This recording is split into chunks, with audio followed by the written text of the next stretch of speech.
नाम के एक गांव में बिरजू नाम का एक दुकानदार रहता था। वो बहुत अच्छे से अपना जीवन बिता रहा था। रोज सुबह समय पर दुकान जाता और शाम को घर आ जाता। पूरा दिन उसका व्यस्त रहता क्योंकि वहाँ दूर दूर तक कोई दुकान नहीं थी। उसी गांव में न जाने कहां से एक शैतान आ गया और वो जब भी बिरजू जैसे भोले और ईमानदार लोगों को देखता उसको गुस्सा आता, क्योंकि उसको अच्छे लोग पसंद नहीं थे।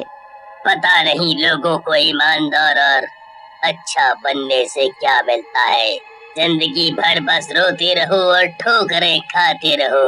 इसीलिए मुझे शरीफ लोग पसंद ही नहीं है।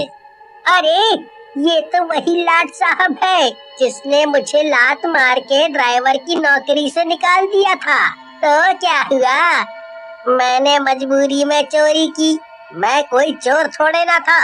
मेरे जमींदार बाप ने पैसे नहीं दिए तो मैंने कर ली चोरी जुआ खेलने के लिए। गलती तो सबसे होती है, पर इसने मेरी एक न सुनी।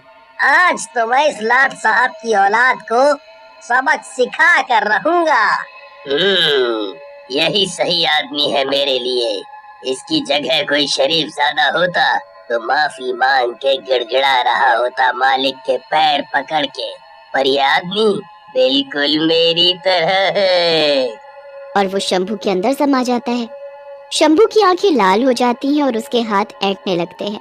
फिर जैसे जैसे शैतान शंभू के शरीर पर काबू पा लेता है, शंभू का दिमाग और भी शैतानी हो जाता है और वो शैतान की भाषा बोलने लगता है।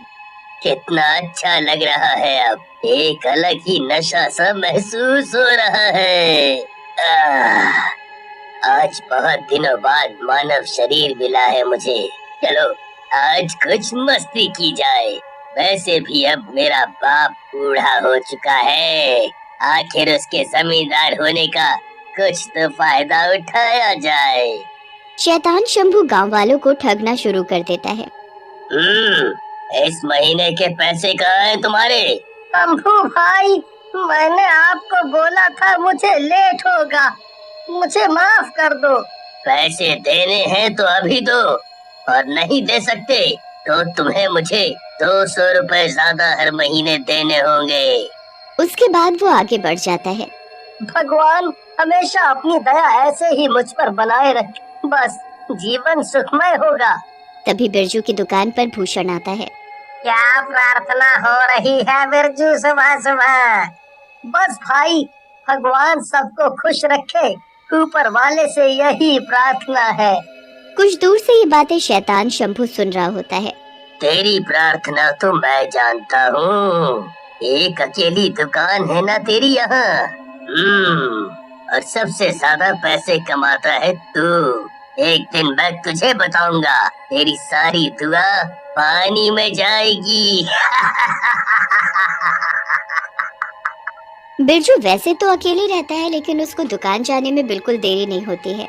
वो रोज सुबह अच्छे से उठकर घर की सफाई करता, उसके बाद पूजा करके खाना खाकर घर से निकलता है।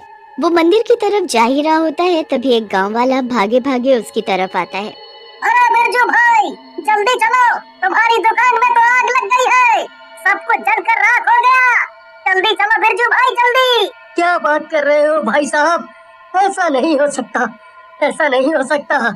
उस गांव वाले के साथ बिरजू अपनी दुकान की तरफ भागते हुए जाने लगता है। पेड़ के पीछे छुपा शंभू शैतान ये सब देखकर बहुत खुश हो रहा होता है। बिरजू अपनी दुकान के पास पहुंचता है और जोर जोर से रोने लगता है।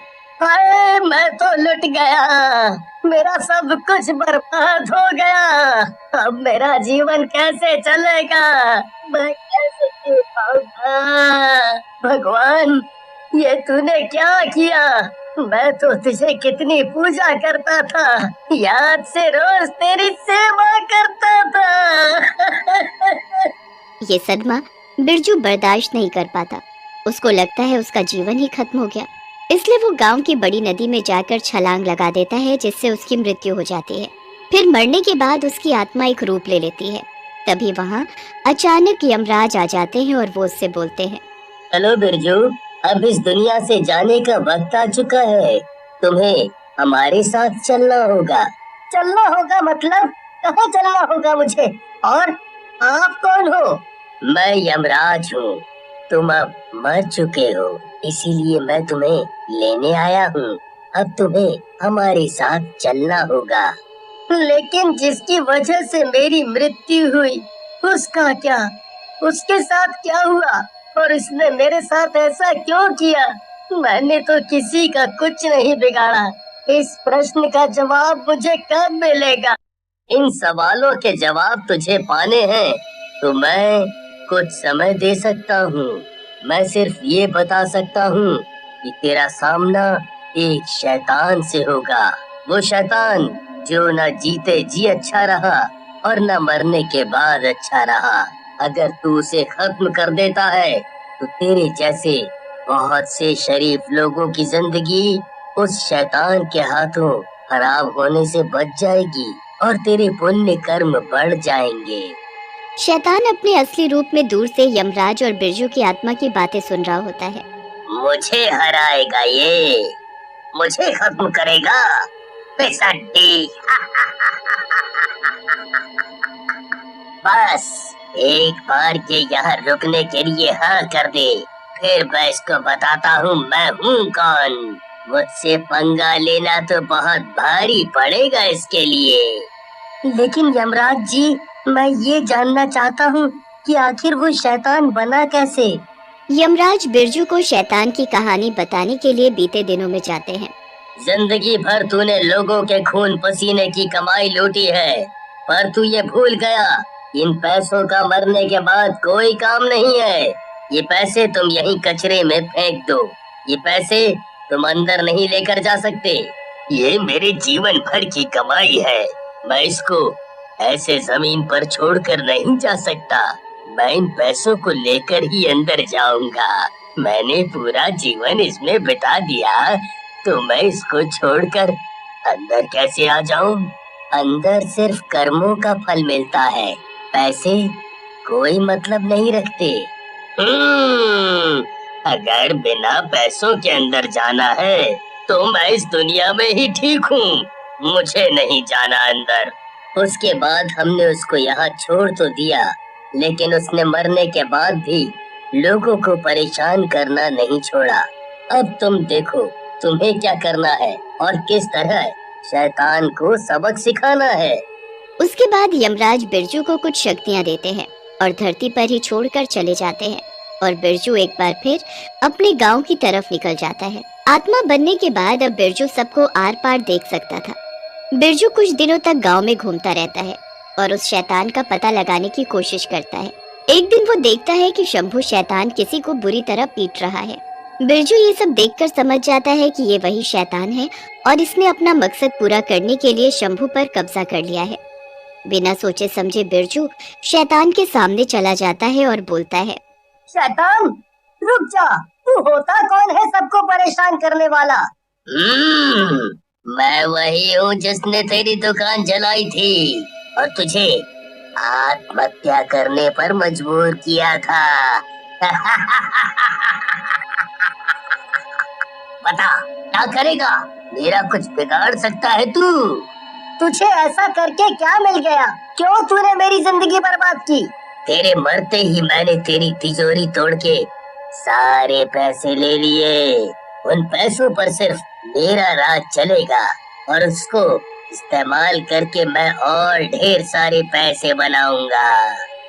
चल आज तुझे दिखाता हूँ कि शराफत और अच्छाई की ताकत क्या होती है। बोल चल, हो जाए दो दो हाथ, देखते हैं कौन जीतता है और कौन हारता है।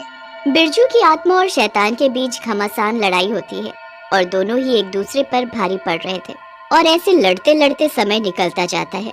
बिरजू समय पर ध्यान नहीं देता और शैतान से लड़ता रहता है। अचानक उसे याद आता है कि उसके पास समय बहुत कम है। शैतान बहुत पुराना शैतान था, इसलिए उसकी शैतानी ताकत काफी बढ़ गई थी और बिरजू को यमराज से प्राप्त शक्तियाँ ठीक से इस्तेमाल करनी नहीं आ रही थी। तभी आसमान में बिजली कड़कती है और आसमान को काले बादल घेर लेते हैं। पर शैतान समझ चुका था कि बिरजू को दिया गया समय खत्म हो गया है, ये सब उसी का इशारा है। तभी आसमान से एक अनोखी शक्ति नीचे आती है और सीधा शैतान की छाती के आर पार हो जाती है, जिससे शैतान बुरी तरह घायल हो जाता है।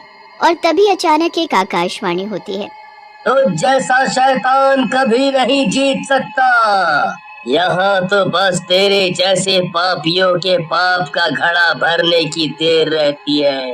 पर आज तूने भगवान की शक्ति को ललकारा है, तुझे तो सजा मिलनी ही चाहिए। तेरा समय अब खत्म। बिरजू ये सब देखकर समझ नहीं पाता कि अब वो क्या करे।